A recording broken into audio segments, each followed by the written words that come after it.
वनसल्ली अला रसूलिहिल करीम फ़ाउज़ बिल्लाहि मिनश्शैतानिर्रजीम बिस्मिल्लाहिर्रहमानिर्रहीम। फ़रख हबीब साहब की गिरफ़्तारी और उनकी ब्रेन वाशिंग। फ़रख हबीब के इमरान खान पर 8 इल्ज़ामात। कप्तान पर घटिया इल्ज़ामात रिहाई का परवाना समझे जाते हैं। लापता अफराद की बाजियाबी के लिए ताकतवर कमीशन बनाया जाए, एतजाज़ एहसन साहब की दरख्वास्त। एक सबसे बड़ी खबर और पीटीआई के लिए सबसे बुरी खबर से हम इस वीलॉग का आगाज़ करते हैं कि फ़रख हबीब को मुज़ाकरात के लिए ग्वादर बुलाया गया था। मुक़्तदर इदारों ने ग्वादर बुलाया था, फिर इन्हें वापस नहीं आने दिया गया और इसके बाद से लेकर अब तक वो गुमशुदा हैं। आज लाहौर में पीटीआई के एक और बड़े लीडर फ़रख हबीब ने प्रेस कॉन्फ्रेंस की है, जिसे तकरीबन सितंबर के आखिर में अगवा कर लिया गया था या ग्वादर बलूचिस्तान से गिरफ़्तार कर लिया गया था। फ़रख हबीब ने भी बिलाखिर पीटीआई से अपनी सियासी राहें जुदा कर ली हैं और इस्तेहकाम पाकिस्तान पार्टी में शमूलियत इख्तियार कर ली है।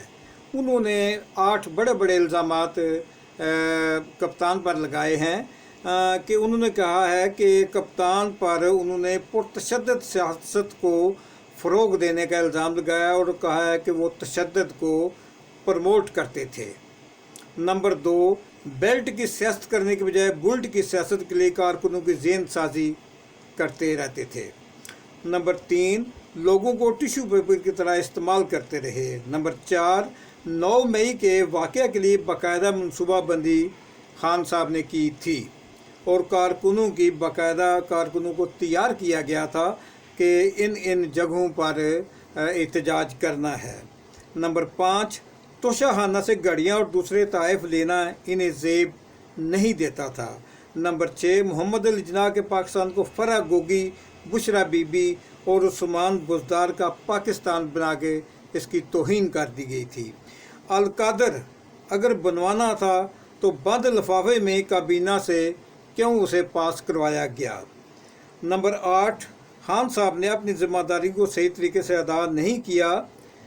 तो ये उन्होंने तकरीबन बड़े बड़े 8 इल्ज़ामात उनके ऊपर लगाए हैं और फ़रख हबीब साहब की ग्वादर से गिरफ़्तारी पर बलूचिस्तान हुकूमत ने कहा था कि हमने इन्हें ग्वादर से गिरफ़्तार कर लिया, उन्होंने ज़िम्मेदारी कबूल कर ली थी।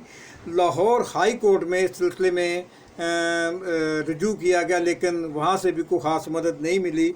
उनकी बाजियाबी के लिए FIR भी लिखाई गई, लेकिन वो भी बेफ़ायदा है। यहाँ तक कि फ़रख हबीब की बेगम ने उन्होंने काजी फ़ायज़ साहब हैं, उनकी बेगम को एक ख़त लिखा था कि मेरे शोहर को बाजियाब कराया जाए। वो ख़त भी बेफ़ायदा रहा। साबिक़ स्टेट मिनिस्टर बराए इत्तलाहात फ़रख हबीब साहब PTI के जाने माने और बाशऊर शख्स थे। PTI का जो असल चेहरा और मुखलस वर्कर अगर किसी ने देखना हो तो फ़रख हबीब साहब की तरफ उसकी नज़र उठ जाती थी। नफ़रत, गाली, बदतमीज़ी के कल्चर के ख़िलाफ़ थे और दलील से बात करते थे और लाजवाब कर देते थे। वो अपने आप को खान साहब का मुजाहिद कहते थे। ज़माना तालिब इल्म से लेकर प्रैक्टिकल सियासत तक हर मुश्किल वक़्त में ख़ुसूसन 9 मई के वाक़यात के बाद इमरान खान के साथ डट कर खड़े हो गए और तकरीबन 24 ट्वीट करके उन्होंने खान साहब को डिफेंड किया। लेकिन जिस तरह का क्रैकडाउन PTI के वर्कर्स के ख़िलाफ़ किया गया, पूरी पार्टी को तितर बितर कर दिया गया। उस्मान डार, फवाद चौधरी, शेख रशीद, सदाकत अली अब्बासी और अब फ़रख हबीब साहब जिस तरह पकड़े गए, जिस तरह उठाए गए और महीनों उनके ख़िलाफ़ बग़ैर किसी FIR के उन्हें रखा गया और इन्हें कहाँ रखा गया कुछ पता नहीं और कहाँ से वो बरामद हुए कुछ पता नहीं। महीनों गुमशुदगी की हालत में जिस तरह उनके ऊपर तशद्दुद किया गया। इमरान रियाज़ खान उसकी ज़िंदा मिसाल हैं। इमरान रियाज़ खान का ज़हनी व दिमागी सॉफ्टवेयर शदीद तौर पर मुतासर हुआ है। ज़बान से अल्फाज अदा नहीं हो रहे। 22 किलोग्राम वज़न उनका कम हो जाना और उनके जिस्म के हड्डियों का पिंजर भर के रह जाना, ये बहुत कुछ सोचने पर मजबूर कर देता है।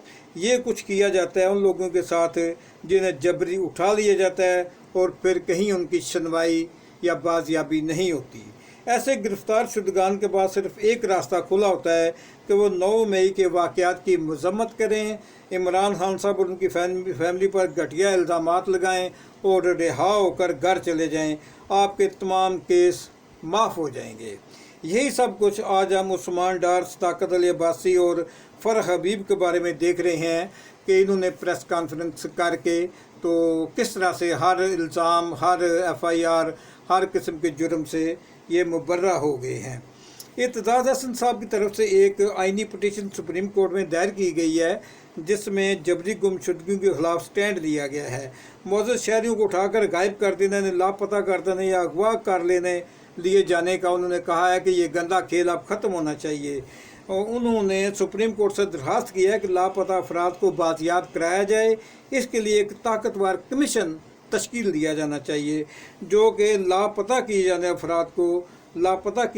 अफराद को ताकत से बाजियाब करा सके, जो हर इदारे, एजेंसी या फोर्स को फेस कर सके, उनके दबाव का मुकाबला कर सके, और जो गुमशुदा लोग हैं या अगवा किए गए लोग हैं या ऐसे लोग हैं जिन्हें उठा लिया गया है या लापता अफराद हैं, उनके बारे में एक ताकतवर किस्म की मूव करे और इन लोगों को बाजियाब कराने के लिए हर इदारे के जो वो वहाँ पे तहकीकात वगैरह कर सके। तो ये इत्तेज़ाज़ हसन की तरफ से सुप्रीम कोर्ट में एप्लीकेशन दायर की गई है।